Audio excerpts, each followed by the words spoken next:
Ya, Assalamualaikum. Nak test suara. Boleh dengar tak suara saya?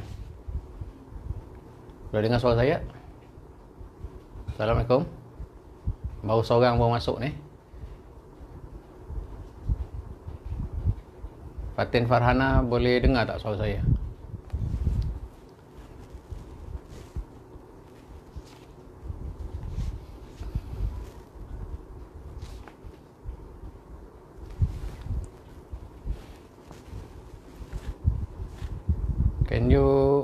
Can you hear my voice?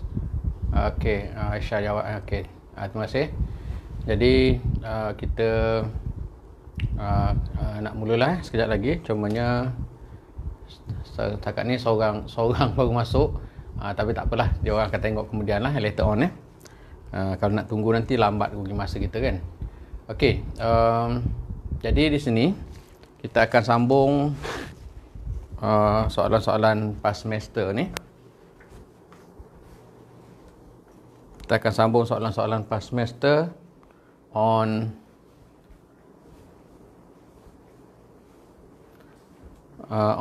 standard deviation, variance dan sebagainya lah kan. Expected return, standard deviation, variance, covariance, correlation coefficient sebagainya. Okay, before we continue with our discussion, saya nak cakap sikit tentang bursa marketplace ni kan, atau game tu kan. Jadi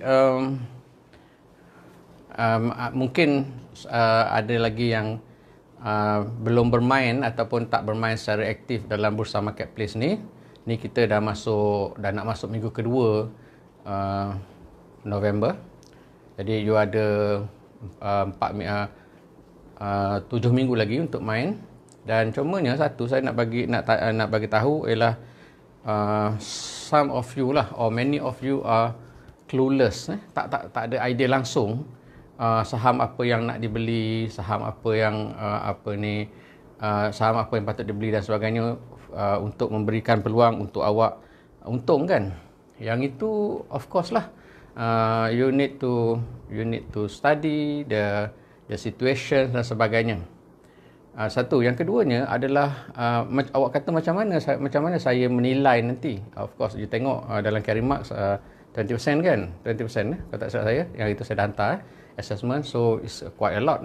Jadi cara dia adalah you play the game as many times as possible, of course subject to a maximum limit of 100 trades lah, 100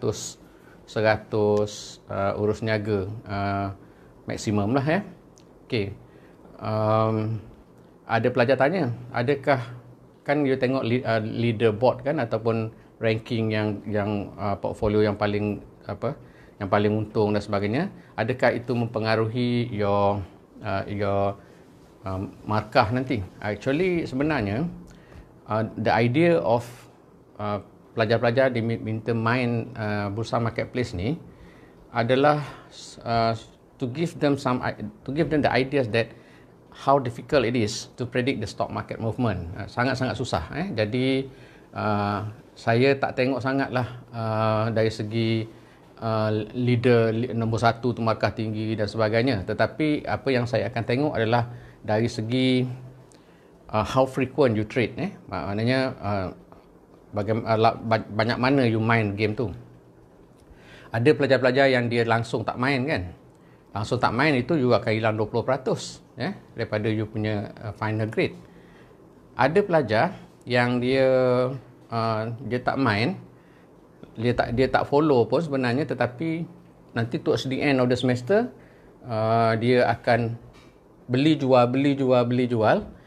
to give the impression that dia bermain secara aktif. Kita boleh tengok sebenarnya dari segi history, kita boleh tengok sama ada pelajar ini dia bermain tu secara konsisten selama 8 minggu tu, ataupun dia hanya nak cukupkan, orang kata nak buat syarat, dia main masa dekat nak habis saja. Tinggal 4-5-6 hari sebelum habis tu, dia kata dia tak main lah, dia kata bursa marketplace ni, jadi dia main jual beli to give the impression that dia bermain secara aktif. Kita boleh tengok sebenarnya daripada history tu. Saya minta nanti you tunjuk history masa you punya report nanti. Depends lah report kita nanti, tak tahulah sama ada kita boleh rasa-rasanya sampai habis semester ni akan ODL macam ni lah kan.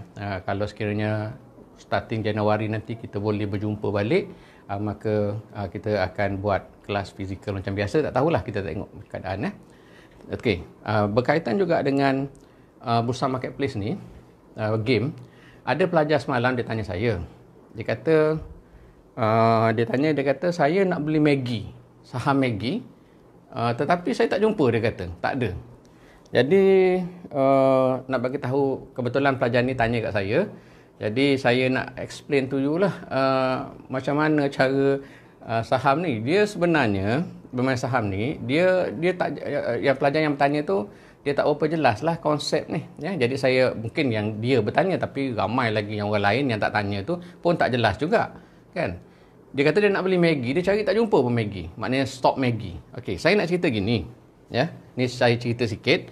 Sebenarnya, kalau you ambil mana-mana syarikat, mana-mana syarikat, dia sebenarnya, Maggi is a product. Tahu, Maggi adalah produk yang dikeluarkan oleh syarikat yang tersenarai. Ya, syarikat yang tersenarai. Sebenarnya semalam saya boleh jawab saja soalan pelajar tu, tapi saya nak jawab dalam live ni supaya lebih ramai orang yang fahamlah benda ni. Dia sebenarnya syarikat-syarikat yang tersenarai tu, kalau Maggi ni dia di bawah Nestle. Kalau you cari Nestle, you jumpalah Nestle Berhad kan, Nestle. Di bawah Nestle ni dia ada banyak produk.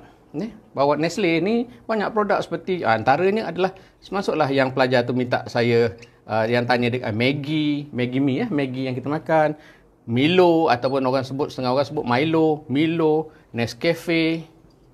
Nescafe dan probably puluhan produk-produk lain. Jadi yang tersenarai adalah Nestle. Kalau awak cari Milo, Nescafe dalam you punya tu, memanglah tak jumpa kan. Jadi you have to understand the structure of the company tu. Sebab Milo, Nescafe, Maggi, all these are the products produced by a listed company by the name of Nestle. Gitu ya.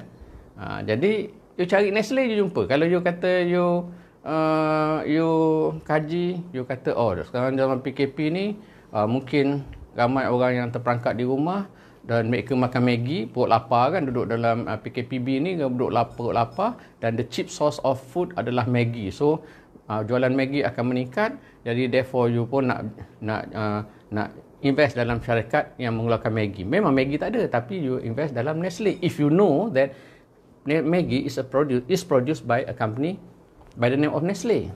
Gitu.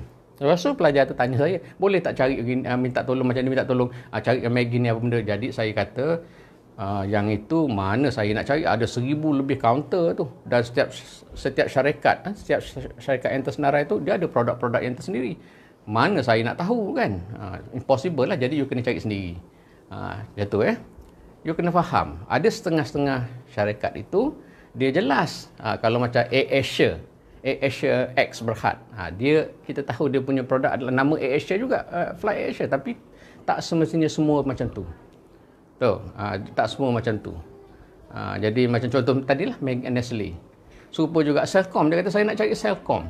Tak jumpa Celcom, because Celcom adalah produk di bawah Axiata, Axiata. Jadi Axiata is a company yang antara produk dia adalah Celcom tu. Celcom tu kan. Jadi macam tu macam Maxis tak apalah, Maxis juga kan. Dia sebenarnya Maxis juga. Jadi you have to understand the company yang terlibat dengan produk tu.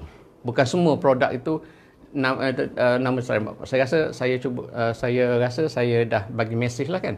So yang you have to work yourself. Kalau you nak tanya saya semua sekali, semua saya pun tak ingat kan. Okey, gitu Okay, ada apa-apa soalan tak?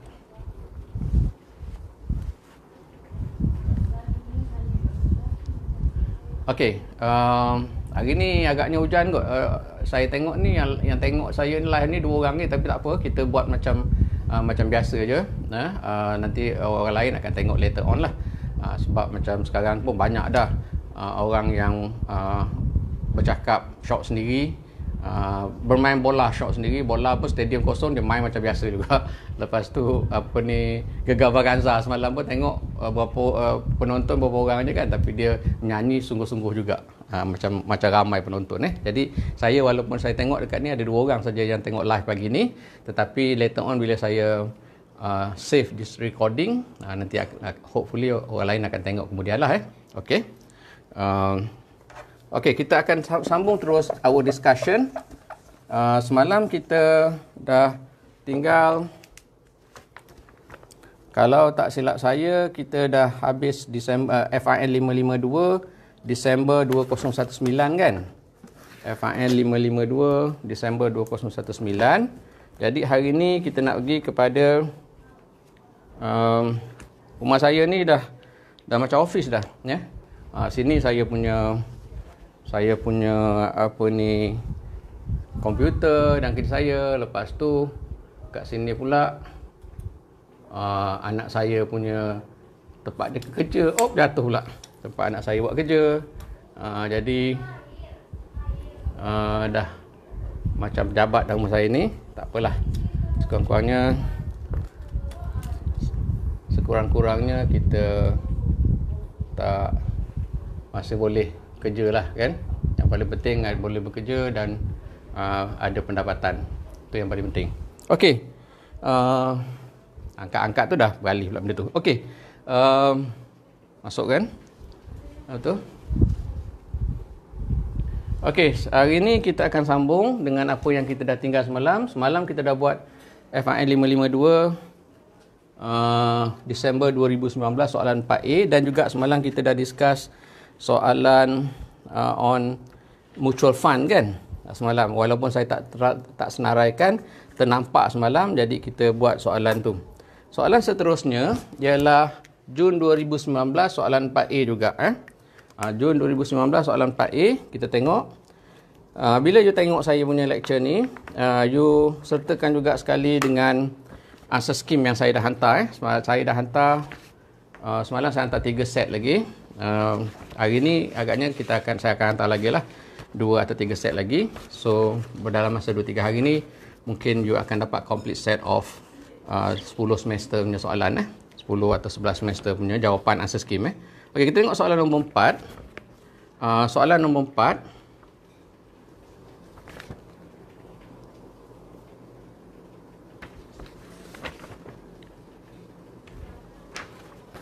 Okey, soalan nombor 4A ni adalah satu soalan yang sangat panjang. Yang ni sebenarnya kita, kalau awak dapat soalan macam ni, kalau dalam soalan multiple choice question, probably saya tak akan tanya soalan of this nature lah. Tapi final exam kita tak tahu kan macam mana. Tetapi kalau you tengok di sini, ini adalah satu soalan yang nak dapatkan jawapan dia tu panjang proses dia. Tapi saya akan tunjukkan kepada you satulah on Queen Stock sahaja. Sebab kalau kita nak buat Albas Square tu panjang pula lagi. Jadi saya akan tunjuk pada you bagaimana nak cari return for Queen Stock and standard deviation for Queen Stock. Dan kemudiannya for you untuk Albas Square tu you boleh buat sendirilah dengan answer scheme yang you dah ada tu, you dah buat sendiri. Cuma satu saya nak bagi tahu you masa kita discuss dalam textbook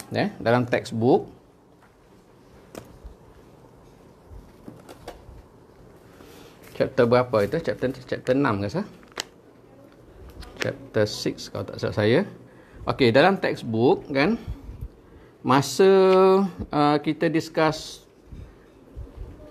exhibit 6.7 on page 178 tu, dia dah bagi kita S&P 500 market index negatif 4.96, negatif 0.14, 6.78 dan sebagainya tu. Sebenarnya dia dah skip satu proses lagi tu, proses yang sebelum ni tu.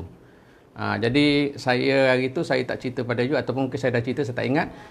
Bila kita dapat maklumat ni, minus 4.96, minus 0.14 dan sebagainya dalam textbook awak tu, sebenarnya kita dah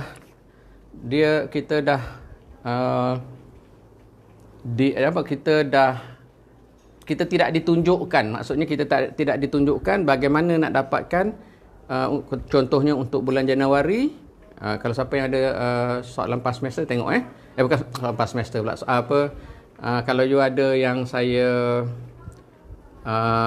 bagi pages of chapter 6 kan, kalau you tengok muka surat 178 textbook tu kan, you akan nampak untuk Januari, untuk S&P 500 Stock Market Index, you akan dapat negative 4.96. Untuk Februari, you dapat minus 0.14. March 6.78 dan sebagainya ni. Yang ni. Kan? Yang awak semua dah ada kan? Saya dah bagi. Sebenarnya, kita tak ditunjukkan bagaimana nak dapatkan minus 4.96. Kita terus saja diberi nombor minus 4.96. Begitu juga kita tak ditunjukkan bagaimana nak dapat minus 0.14. Jadi ada satu step yang tersembunyi yang buku ni tak tunjuk. Tapi dalam soalan ni, awak kena tahu bagaimana cara nak calculate, nak dapatkan nombor-nombor tu, minus 4.96 dan sebagainya. Jadi kita kena gunakan formula holding period return. Ingat tak semalam kita cakap pasal HPR ataupun holding period return? Holding period return. Dalam lecture saya semalam pun saya ada sebut juga secara sambil lalu apa itu holding period return ataupun HPR ni ya. Jadi formula bagi return ataupun holding period return HPR ataupun holding period saya tulis ER ni HPR lah ya, adalah ending value minus beginning value plus cash flow over beginning value. This is the formula for you to calculate the holding period return ataupun ER, kita guna simbol ER ni. Ending value adalah nilai hujung, ending nilai penghujung. Beginning value adalah nilai awal, nilai asal. Cash flow adalah biasanya referring to dividend, and beginning value adalah nilai awal. Sebagai contoh ya, kalau you tengok di sini, yang sini satu lagi ada juga boleh jadi sumber kekeliruan sini. Untuk soalan Jun 2019 ni, dia punya ranking dia tu, year tu, dia start dengan yang terkini tu dekat atas. Jadi dia patutnya dia kena bawa daripada bawah 2014 kat bawah tu, kemudian dia baru naik. Jadi dia start dengan 2014, 2015, 2016, 2017, 2018 dan seterusnya. Kan? Jadi biasanya orang kita letakkan list tu 14, 15, 16, 17, 18, 19 kan? Ini dia terbalik. Jadi ini pun jadi sumber kekeliruan juga kan? So you have to be very careful, tengok nombor tu macam mana. Okey. Kalau kita nak tahu, cuma satu di sini masa saya discuss dulu dengan student semester lepas pun, kita tak diberitahu sama ada kita tidak diberitahu 0.46 itu adalah dividen kita tidak diberitahu 0.46 adalah dividen 2015, jelaslah 2015. Cumanya kita tidak diberitahu harga ini, yang harga RM13.80, RM14.20, RM14.60, RM14.30 dan juga RM13.70 ni, kita tak diberitahu harga ketika 1 Januari ke ataupun harga pada 31 Disember. Implikasi dia berbeza dia punya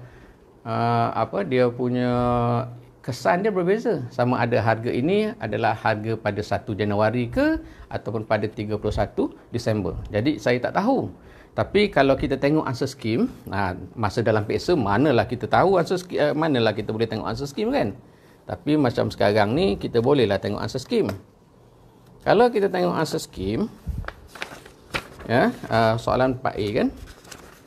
If you look at the answer scheme, maka you akan tahu bahawa harga RM13.80 kalau 2014 tu pada harga Ni dia start daripada atas dulu lah. Okey. Harga RM13.80 pada tahun 2018 adalah harga pada 31 Disember. Kalau tengok pada answer scheme lah. Kalau you tengok sini pada 2018, ya, tengok 2018, dia punya return ataupun holding period return adalah ending value. Ending value adalah RM13.80. RM13.80 harga pada 31 Disember 2018 minus beginning value adalah harga pada 31 Disember 2017 ataupun 1 Januari 2018. Sama aja lah kan. Kalau kita nak letak pada harga RM14.20 itu adalah harga 31 Januari 2017, RM13.70 plus dividen pada tahun 2018 adalah 45 sen plus 45 sen divided by beginning value of RM13.70.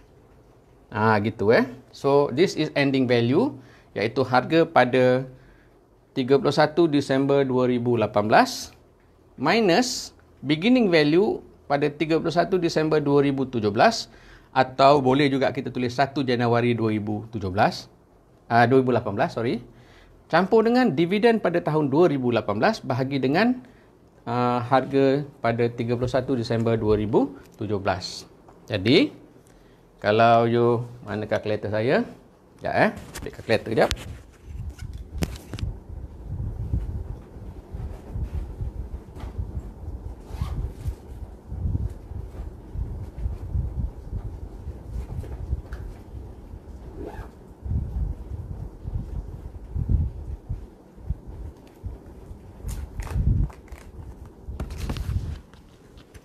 Okey. Kalau you tengok kalkulator, ya, kalau you tengok kalkulator ni, tengok kalkulator pula. Kalau you tengok pengiraan ni, so kita guna kalkulator 13.8 minus 13.7 plus 0.45 divided by 13.7 is 4.1%, ya. Betul ke tidak ni? Dia tak nampak kat sini. Tetapi kita akan dapat 4.1% kat sini. Bukan 4.1%, 4.01%. 4.01%. Okey. So ini adalah untuk return untuk 2018. Untuk 2018. Panjang ni cerita dia. Ini baru dapat figure return macam dalam S&P 500 tu baru dapat satu return tu je. Jadi kalau dalam sini kita ada banyak return tu, kita kena buat semualah. Kita kena buat semua. Panjang cerita lah. Whiteboard ni pula kecil, kan? Jadi kita kena dan answer scheme ni pula dia buat macam ni, jadi mungkin awak mungkin keliru lah. Tetapi kita nanti mungkin saya akan buat balik semula. I rewrite back this thing and then saya akan share dalam WhatsApp group lah. Sebab jawab answer scheme yang dibagi ni bukan salah. Bukan salah answer scheme yang dibagi ni, tetapi saya takut you nampak macam pelik sangat kan, mengelirukan. Kalau kita nak buat ni panjang ni, habis satu hari ni dengan benda ni aja. Dengan benda ni saja. Kalau kita nak ni, jadi saya rasa saya nak skip benda ni. Cuma nanti bila kita akan pergi balik ke sini lah, dengan saya dah buat secara saya buat macam ni supaya boleh nampak. Nanti saya share dalam grup. Sebab kalau tidak, kita akan habis sampai pukul 9.30 atau 9.45 dengan satu soalan saja. Sebab soalan ni sangat-sangat panjang. Jadi saya janji saya akan pergi balik ke soalan ni. Cuma lepas saya dah tunjuk pada you, saya snapkan answer scheme yang saya buat nanti, supaya lebih mudah you boleh relate. Kalau tidak panjang, kita tak boleh habislah benda ni sebab dia sangat panjang. Jadi kita akan skip dulu Jun 2019 ni kerana soalan ni panjang dan kita akan patah balik ke Jun 2019 ni besok lah kalau tak ada apa-apa kita akan patah balik besok. Kalau saya lupa tolong remind saya Okey, so yang ni kita tak selesai Jun 2019. Kita pergi pada FIN 661 Jun 2019 juga. FIN 661 tapi yang ni kalau you nampak contoh saya buat ni macam ni lah, cumanya you kena buat pula untuk 2017 sehingga 2014 lah 2014 kan 2017 16 15 2017 16 15 14 tak boleh sebab kita tak ada figure on 2013. Jadi you kena buat 18 17 16 15 gitu. 2014 tak boleh sebab kita tak ada figure beginning value for 2014 ataupun ending value of 2013. Okey. Kita pergi kepada soalan FIN 661. FIN 661 soalan nombor 1A 1B. Soalan 1A 1B dan juga soalan 2B. Soalan 2B dan soalan 3B. Ni banyak soalan ni. Dan juga soalan 3B. Okey.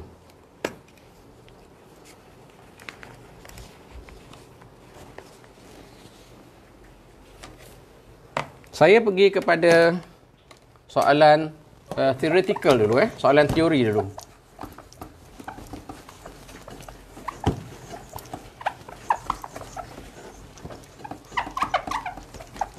Kita skip dulu soalan calculation tu, iaitu soalan nombor 1A 1B, kita akan buat sekejap lagi. Tapi kita pergi kepada soalan 2B dulu dan juga soalan 3B. Sebab soalan 2B dan soalan 3B ni adalah soalan theoretical, soalan teori Okey. Jadi kita nak apa orang kata hilangkan sebentar boring mengira ni kan. Jadi kita cakap pasal soalan teori ni.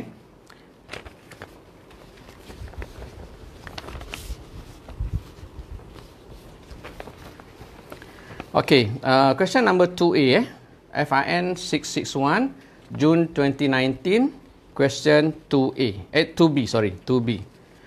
Discuss the importance of and information needed to be included in the investment policy statement. Investment policy statement atau dalam bahasa Melayu adalah policy statement ni ataupun policy policy statement.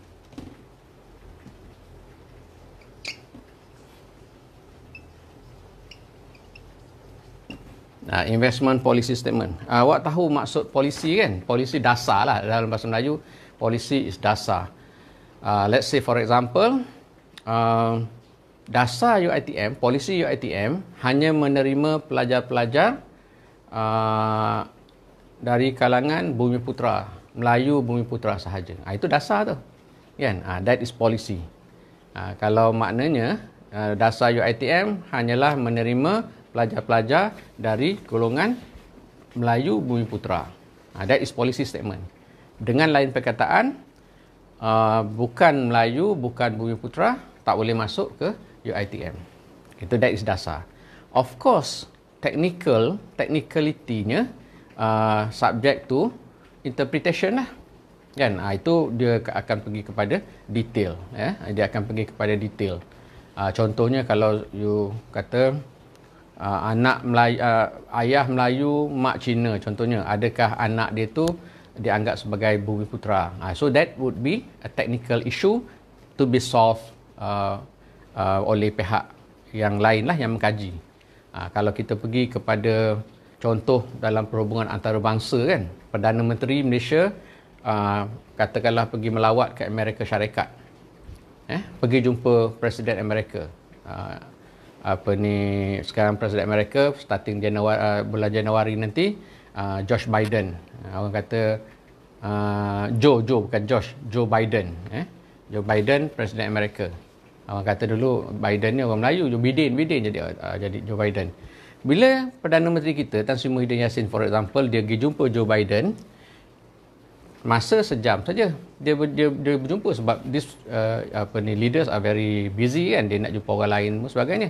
Jadi bila dia berjumpa dalam tempoh sejam, for example, dia akan discuss beberapa isu yang telah dipersetujui dan mereka meletakkan dasar saja, polisi. Of course detail tu akan dibentangkan kemudian. Dia tak boleh discuss detail dalam tempoh sejam tu. Okey, berbalik kepada kita punya soalan adalah what dia kata, discuss the importance and information needed to be included in the investment policy statement. Contoh policy statement, investment policy statement begini.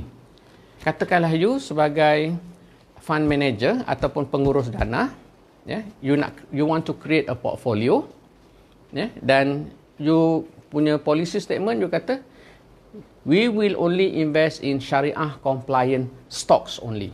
Okay, kita hanya akan melabur dalam saham-saham patuh syariah. That is policy statement dah. Kan, that is policy statement. Maknanya kita tak invest dalam saham-saham yang tidak patuh syariah, non-syariah compliance. Of course, pendetailan or the technical details later on lah kena decide. Macam how do you define saham-saham patuh syariah. So kita akan tengok kepada advisory, syariah advisory council dan sebagainya kan. Okey, tapi dasarnya begitu.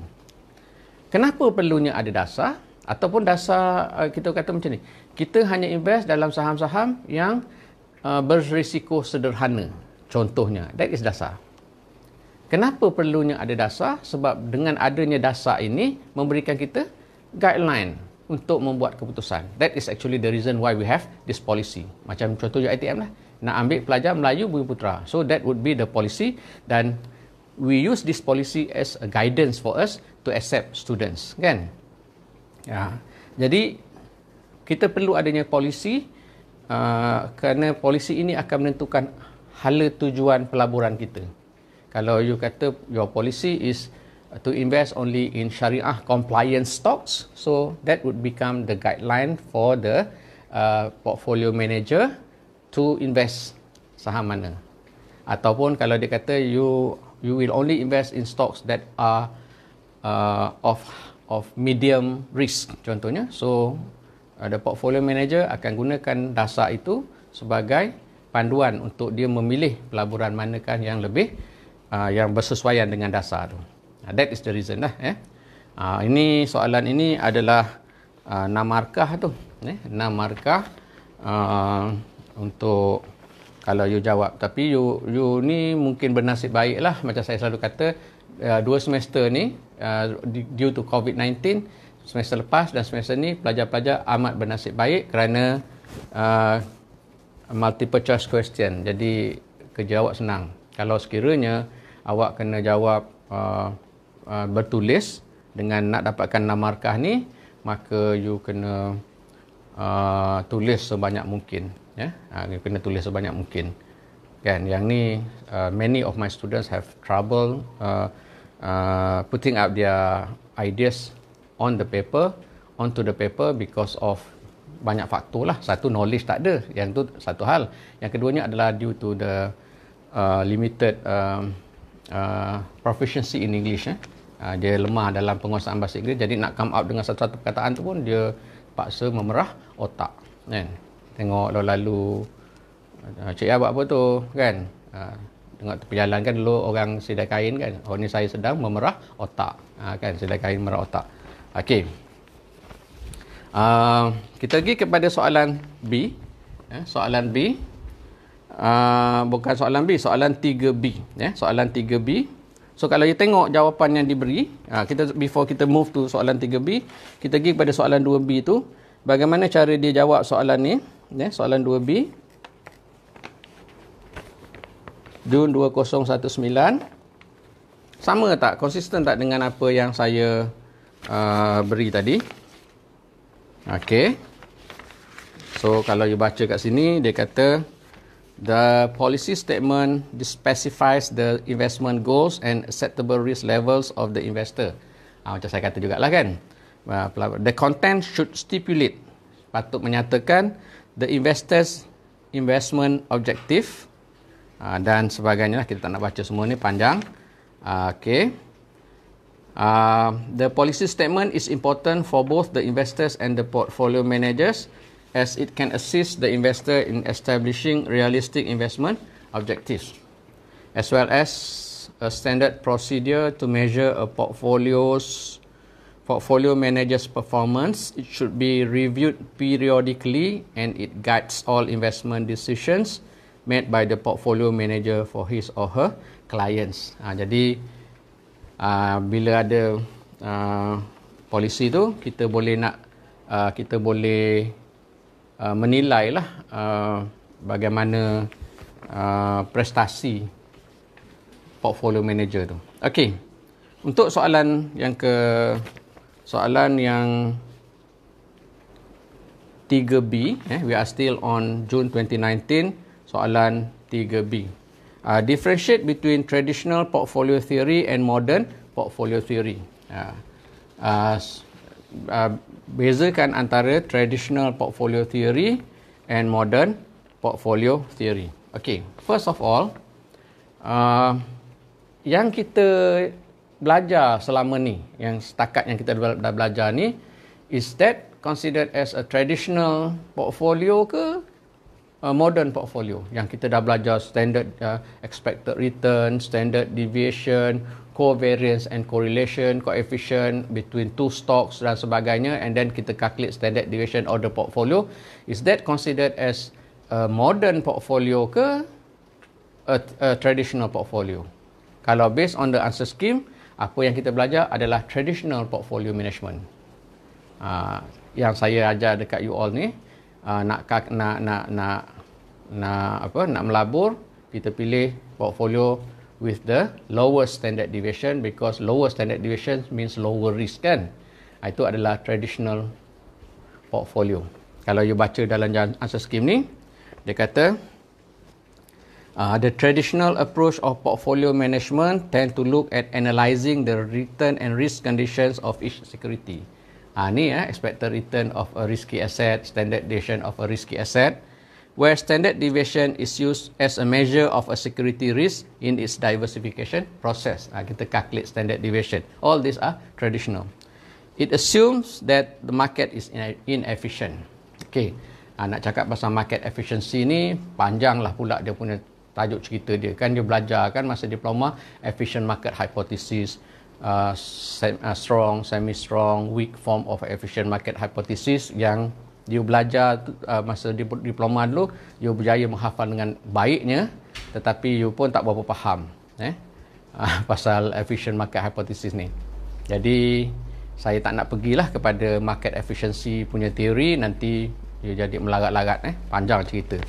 Sebab luas ilmu dia ni, ilmu finance ni kan. Jadi kita kena stop setakat-setakat mana kita ada sempadan je, kalau tidak nanti dia jadi jauh cerita kan. Okey. Kemudiannya dia kata the modern approach deals with maximizing returns through a combination of different types of financial assets. Thus, the idea of correlating the risk returns of selected securities are important. It is based mainly on diversification process. It assumes that the market is perfect, thus emphasize the importance of market risk. Beta. Some well-known modern portfolio theories are Markowitz, Sharpe, and the CAPM. Actually, bila kita bercakap pasal, kalau mengikut answer scheme ni lah, kalau kita bercakap pasal expected return of a risky asset, standard deviation of a risky asset, that is a traditional. Bila kita bercakap pasal covariance, correlation coefficient dan sebagainya tu, barulah itu masuk kepada modern portfolio theory. Macam dia sebut dalam answer scheme, dia sebut pasal Markowitz dan sebagainya kan. Asal-asalnya hanyalah bercakap pasal expected return and standard deviation of a risky asset saja. Itu traditional. Tapi sebenarnya, in my opinion, bila kita cakap pasal modern portfolio theory sekarang ni, kita bercakap pasal penggunaan big data analysis. You tahu kan big data analysis, kemudiannya apa benda sekarang ni yang macam, kalau big data analysis ni maksudnya adalah kalau kita belajar gitu, masa kita nak calculate standard deviation of a portfolio, kita hanya belajar setakat standard deviation of 2 asset portfolio and 3 asset portfolio.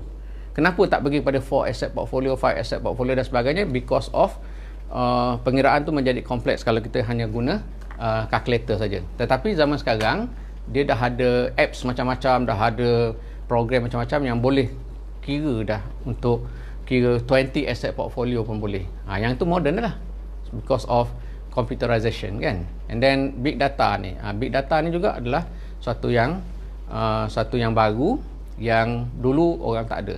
You tahu kan maksud big data ataupun data analitik ni, data analitik ni adalah biasanya kita gunakan data analitik ni untuk identify kita punya saham mana yang boleh menguntungkan. Contoh ginilah, saya bagi you contoh big data ni. Kalau you, semua orang ada Facebook lah, kalau tidak tak boleh ikut Facebook live saya kan. Kalau you perhati macam mana data analitik bekerja kan. Kalau you rajin search di Facebook you pasal fashion for example, pakai pasal tentang fashion, nanti banyak sponsored yang keluar dalam kita punya wall tu pasal fashion. Kalau you suka pergi tengok pasal kucing, nanti akan keluar banyak sponsor makanan kucing lah gitu lah sebagainya. So macam mana dia boleh tahu yang kita minat bidang tu? Kerana dia menggunakan data analitik. Itu Facebook menggunakan maklumat kita search the internet, maklumat kita pergi search apa dalam Facebook, semua dia akan compile dan dia akan gunakan data itu untuk promote orang-orang yang menjual produk itu, yang mereka bayar kepada Facebook untuk promote, so that penjual produk itu dapat mencapai target market. Macam saya banyak tulis on finance, keuangan, jadi banyak sangat dalam Facebook saya tulis pasal finance banyak kan, jadi banyak sangat sponsored pages yang bercakap pasal investment, finance dan sebagainya, dan suruh kita like, yang suruh kita subscribe dan sebagainya. Itu adalah data analitik. Jadi data analitik ni juga digunakan dalam modern portfolio theory untuk identify saham-saham mana yang sesuai dengan pelabur-pelabur yang berkaitan. Okey, itu dia punya cerita. Jadi sekarang ni kita nak pergi kepada soalan asal, iaitu soalan nombor 1 Jun 2019 ni, soalan nombor 1. Okey, kita pergi tengok 1A dan 1B. 1A dan 1B. Oh, ramai pula dah 6 orang dah. Okey, ini for those yang baru join, selamat hadir. Mesti pagi tadi dia solat subuh tu banyak wirid tu, tertidur kat masjid. Baru ni Okey, kita tengok, tak apalah, better late than never kan, orang putih kata. Kita pergi soalan nombor 1 Jun 2019, soalan nombor 1, FIN 661. Question 1A. Okey, Jun 2019. Okey, Jun 2019, soalan nombor 1. Surya stok Surya, patutnya Surya stok lah, orang putih dia cakap terbalik kan. Kita ni yang buat soalan ni orang Melayu, jadi dia tulis stok Surya. Sebenarnya Surya stock. Surya stock has an expected return and a variance of 15.20 and 3.36% respectively. Stock Permata has an expected return and variance of 18.20% and 16.4% respectively. The correlation coefficient of this pair of stocks is 0.25. Okay. If you decide to allocate these two stocks in your portfolio, calculate the portfolio return and risk after identifying weightage for both stocks. Yang ni saya tak sentuh lagi dalam kelas juga, tentang minimum variance punya formula. Sebenarnya ada dalam answer scheme tu, tetapi minimum variance ni saya tak sentuh masa saya ngajar, so kita akan cerita sekarang ni lah. Okey, kalau you tengok di sini, so saya nak ajar ni benda baru ni, this is something new. First of all, when you come across any question, you tulis semula maklumat yang diberi itu. Itu adalah biasalah, it is a very good habit. You tulis balik maklumat tu kerana nanti senang kita nak refer kan. Jadi kalau kita tengok sini ada Surya, dan kemudian kita ada Permata. Ya, Surya and Permata. Dan kemudian kita ada sini expected return and the variance. Of course, variance to get the standard deviation is the square root of the variance. Standard deviation is the square root of the variance. So once you know the variance, automatically you can calculate the standard deviation. Cari aja punca kuasa 2 dia. Kan, the square root of the variance adalah standard deviation. So Surya sini expected return adalah 15.20% and the variance of 10.36%. Okay, ini adalah for Surya. Dan for Permata ada expected return of 18.20%, and the variance of 16.40%. Okay. Kemudian dia kata the correlation coefficient of this pair of stocks is minus 0.25. Correlation coefficient adalah RIG. Kalau covariance is COVIG kan. So RIG ataupun R Surya Permata, ini correlation coefficient lah. R Surya Permata adalah bersamaan dengan negative 0.25 minus 0.25. Jadi ini adalah maklumat yang diberi kat kita. Okey, yang diberi kat kita. If you decide to allocate these two stocks in your portfolio, calculate the portfolio return and risk after identifying weightage for both stocks. Okey, bila kita nak calculate expected return, so saya erase ni you dah ada, you dah copy down. Kalau tak copy down pun dalam soalan memang dah ada dah. Sekarang ni dia nak kita cari expected return and standard deviation of this two asset portfolio. Jadi saya tulis semula lah. I rewrite back the formula for expected return and standard deviation for a two asset portfolio ni. Ya. Langgar pula kaki meja ni. Ujung meja ni. Okey. Oh, habis kelas. Okey, ingatkan tadi ni kat masjid. Apa ni? Apa dia panggil kalau duduk kat masjid lama-lama tu? Tak ingat Kalau kita duduk kat masjid tu. Iktikaf. Ingat beriktikaf di masjid. Okey. Nak calculate expected return of the portfolio. Expected return of the portfolio adalah this is over two asset portfolio kan.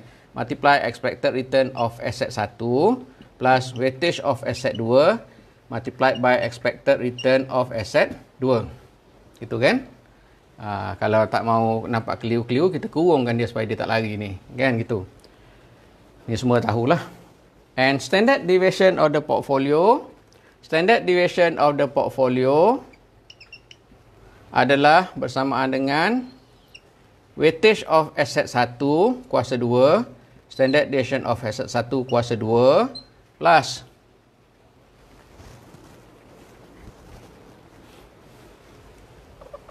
hujan sini Pak awak hujan ke? Ni nak masuk musim banjir ni. Weightage of asset 2 kuasa 2, standard deviation of asset 2 kuasa 2 plus 2 weightage of asset 1 multiplied by weightage of asset 2 multiplied by standard deviation of asset 1 standard deviation of asset 2 darab dengan correlation coefficient of asset 1 dan asset 2. So kalau dalam kelas biasa, maknanya kelas face to face, bukan kelas ODL macam ni, dalam test nanti you have to memorize this formula tu. You kena ingat formula ni. Kalau 2 asset portfolio dah panjang ni kan. Bayangkan kalau 3 asset portfolio. Tetapi macam saya kata, pelajar semester lepas dan semester ni harus berterima kasih kepada wabak COVID ni. Walaupun di samping COVID ni menyebabkan banyak masalah lah kan. Orang kena buang kerja dan sebagainya. Tetapi dari segi yang lain pula adalah students mungkin dari segi test tu ringan sikit lah awak. Macam kita buat multiple choice question, you jawab dia dekat rumah, you boleh buka soalan. This is practically an open book test kan untuk pelajar. Cuma in terms of satisfaction, in terms of tu, saya rasa sama saja pelajar dan juga pensyarah. Dua-dua rasa kalau diberi pilihan, kebanyakan mereka akan lebih suka kelas macam biasa, face to face.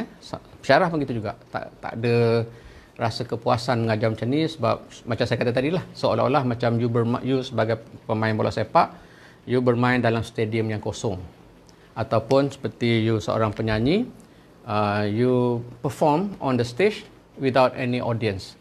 So that's the feeling that most of us lecturers feel apabila berlaku sekarang macam ni. Saya tengok saya punya handphone saja, tak nampak muka awak kan. Saya tak kenal pun satu pelajar-pelajar saya ni.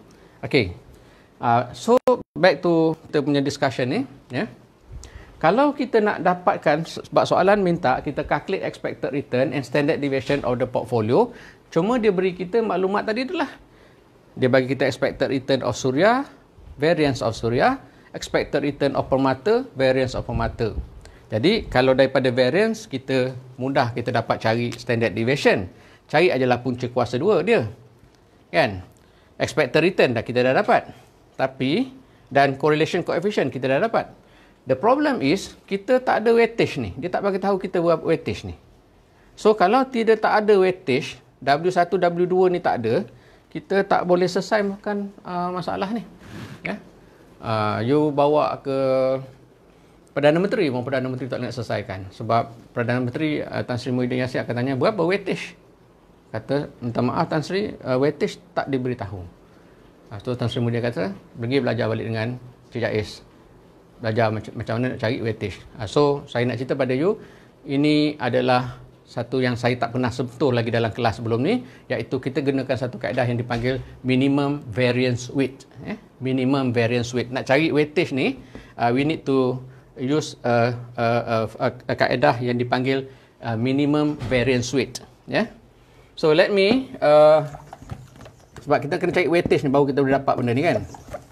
Once you know the weightage for each stock, you can easily calculate expected return and the standard deviation. Expected return and the standard deviation. Okay, kaedah yang kita nak gunakan adalah minimum variance weight.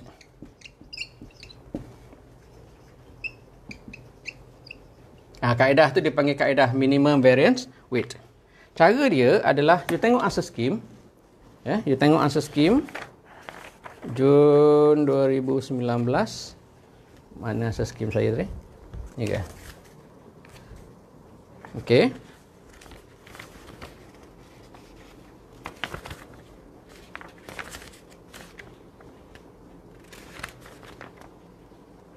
Soalan nombor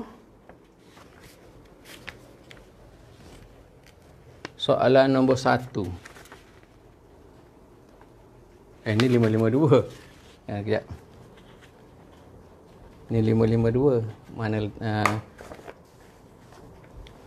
Mana saya letak answer scheme saya tadi? Ni sini.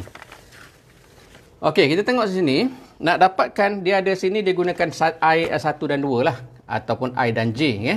WI ataupun W1 dan kemudian WJ kan. Okey.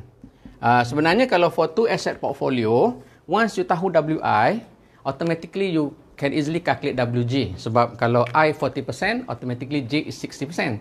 Kalau I 30, J 70. Sebab total mestilah 100%. Betul tak? Jadi, once you know WI, you can automatically know what is WJ.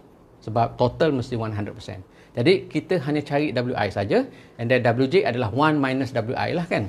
So, sekarang ni, untuk calculate WJ, untuk calculate WI adalah bersamaan dengan Okey. Untuk calculate WI adalah bersamaan dengan variance of J minus covariance IJ over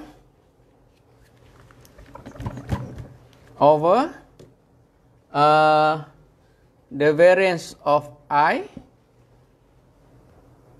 plus the variance of J minus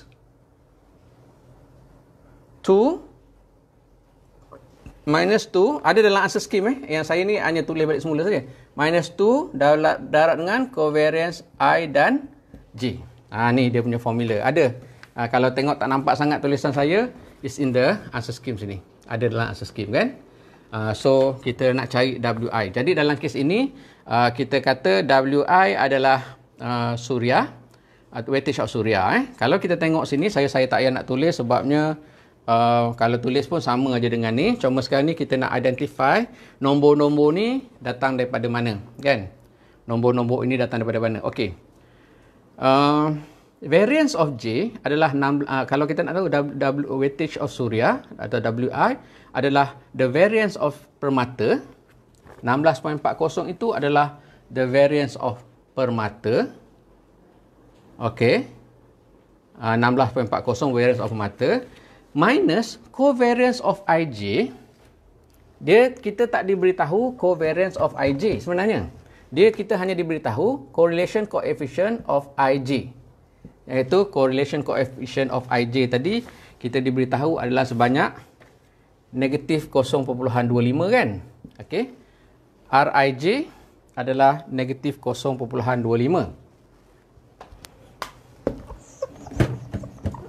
Ni payahlah whiteboard kecil ni. RIJ adalah negatif 0.25. Tapi kita ingat tak dulu masa kita belajar, kita kata covariance IJ adalah standard deviation of I darab dengan standard deviation of J darab dengan RIJ. Ni kalau you ingat formula ni, ni formula dia. Jadi covariance IJ adalah standard deviation of I darab dengan standard deviation of IJ darab dengan RIJ. Once you dah tahu formula ni, you boleh calculate covariance IJ dengan mudah lah. Sebab awak kata kita tak dapat standard deviation. Saya dah sebut tadi, nak dapatkan standard deviation adalah you hanya kira punca kuasa 2 dia. Jadi kalau you tengok dalam answer scheme ni, ya, so kita baca satu persatu ayat-ayat ni, daripada mana datangnya. Okey. 16, okey. Kita nak dapatkan weightage of suria. So suria jadi I lah kan. Permata jadi J. J adalah permata. Jadi kita nak cari weightage of suria adalah variance of permata. So 16.40 adalah variance of permata. Okey. Minus tolak. So negatif 0.25 adalah correlation coefficient IJ ataupun correlation coefficient between suria and permata. Ni. Nampak ke dah ni? Ni. Kita tengok baca sini ya. Nampak ke? Okey, saya baca sini lah. Saya tunjuk kat sini baru saya nampak atas skrin Okey, macam mana kita dapat benda ni? Nombor ni So ini adalah kita nak cari weightage of suria. Jadi kita kena cari variance of permata. 16.40 adalah variance of permata. Tolak dengan negatif 0.25 ni. Negatif 0.25 ni adalah sebenarnya RIJ. Correlation coefficient between suria dan permata.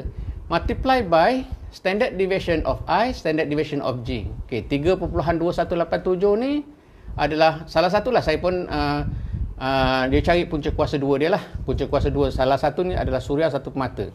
Kena check lah Tapi maknanya dia punca kuasa 2 dia. Punca kuasa 2 variance tu adalah tu. Sama juga di bawah.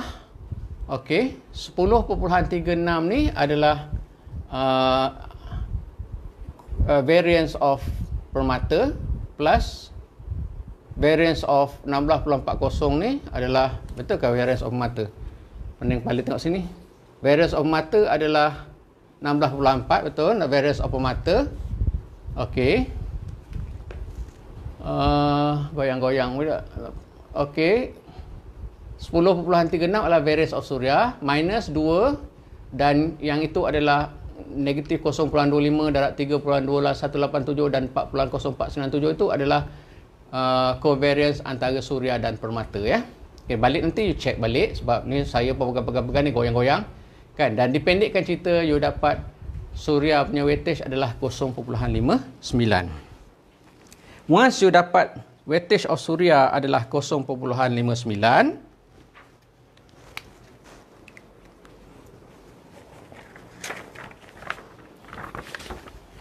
automatically you tahulah weightage of permata berapa kan. So kalau you dapat weightage of suria 0.59,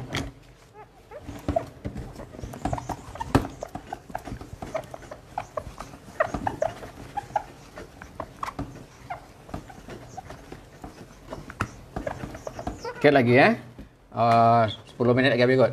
Weightage of suria, weightage of suria is 0.59. Automatically kita tahu weightage of permata adalah bersamaan dengan 0.41. Sebab macam saya kata tadi, total weight mestilah 100%. Jadi kalau nak cari expected return, expected return of the portfolio, expected return of the portfolio adalah W1 multiply ER1 plus W2 multiply by ER2. Ini dah senang lah kan. So you akan dapat W1 adalah 0.59 suria darab dengan expected return of suria adalah 15.20 plus weightage of permata adalah 0.41 multiplied by expected return of permata adalah 18.20. 18.20, dan you akan dapat expected return of the portfolio adalah 16.43%. So the key point here adalah to calculate the weightage of suria dan permata menggunakan kaedah yang dipanggil minimum variance weight. Bila you nak calculate the standard deviation of the portfolio pun senang saja. So saya erase yang ni ya. Sikit lagi 5 minit kata. Kenapa hari ni habis sampai lewat sikit ni? Sebab kita nak habiskan sikit soalan ni. Kalau kita nak cari the expected return of the portfolio, kalau saya panjangkan gini boleh tak? Nampak tak? Ya? Kalau saya buat macam tu. Sebab kita perlukan formula ni dia panjang itu. Atau lagi. Okey good. Okey. Kalau you nak cari expected return of the portfolio for a two asset portfolio adalah W1 kuasa 2 standard deviation of 1. Ini saya selalu ulang formula ni berulang-ulang kali kerana pentinglah. W1 kuasa 2 standard deviation of 1 kuasa 2 plus W2 kuasa 2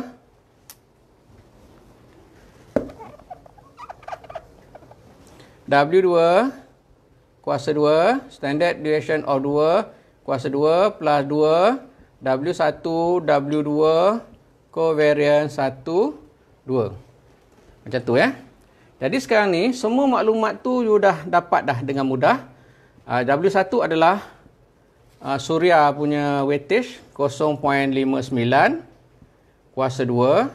Standard deviation of suria adalah variance of suria. Standard deviation of suria adalah variance of suria. Nak cari variance dia adalah 10.36, cari punca kuasa 2 dia. Punca kuasa 2 dia adalah 3.22.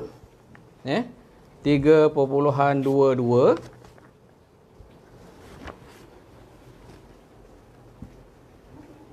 Kuasa 2. Ataupun tulis variance dia sama juga kan. Campur dengan weightage of this is suria, this permata adalah 0.41 kuasa 2. Suria ini adalah permata. Permata adalah 18.20. Punca kuasa 2 dia adalah 4.27. 4.27 kuasa 2 campur dengan 2 darab dengan 0.59 darab dengan 0.41 darab dengan standard deviation of Suria. Sebab kena cek covariance kan. Nak cek covariance adalah standard deviation of Suria 3.22 darab dengan standard deviation of permata 4.27 darabkan dengan correlation of correlation coefficient of Suria dan permata iaitu negatif 0.25 ya. Okey. So nanti balik you check lah, sebabnya kita nombor-nombor ni banyak, nanti you pening dan you dapat dipendekkan cerita. Kalau pengiraan you betul, you akan dapat standard deviation dia adalah 2.1878 ya. 2.1878 2.1878%. Okey, balik nanti, bukan balik lah, nanti lepas daripada ni, bila-bila you free, lepas masak, lepas makan ke, you tengok balik figure ni. Ya, standard deviation of the portfolio, weightage of Suria, standard deviation of kuasa 2, standard deviation of Suria kuasa 2, weightage of permata kuasa 2, standard deviation of permata kuasa 2, plus 2, weightage of Suria, weightage of permata, covariance of Suria dan permata. Suria 59% kuasa 2, standard deviation of Suria dan seterusnya. Kalau saya tersilap lah, harap-harap tak silap lah pengiraan ini, nanti you let me know Rasa-rasa saya tak tersilap dah pengiraan ni. Okey, kita nak buat soalan 1B pun panjang pula lagi cerita dia. Jadi kita akan sambung besok lah untuk soalan 1B ni. Jadi panjang kalau you tengok, sebab tu macam semester lepas-lepas pun saya tak discuss all the questions, sebab kita terpaksa tinggalkan jugalah setengah soalan tu, kerana kalau nak discuss semua nanti kita ada banyak lagi syllabus yang kita perlu cover kan. Jadi saya tengoklah setakat mana. Mungkin sampai sebab ni minggu ni kita hanya setakat hari ni Isnin, besok je kan. Isnin, Selasa, Rabu dah di Bali kan. Rabu ni panjang, cuti panjang. Saya pun nak bagi masa untuk saya berehat dan you juga berehat lah. Jadi cuma saya nak ingatkan you, for students there is no such thing as holiday. Saya selalu kata gunakan masa 5 hari, Rabu, Khamis, Jumaat, Sabtu, Ahad kan. 5 hari ni untuk you catch up lah. Bagi mana-mana yang dah tertinggal tu, for you to catch up, because test dah tak lama lagi. Dan feel free, jangan rasa kalau you jumpa soalan-soalan yang you payah, you kata oh tak nak kacau lah, Prof nak cuti dengan family, tak ada masalah.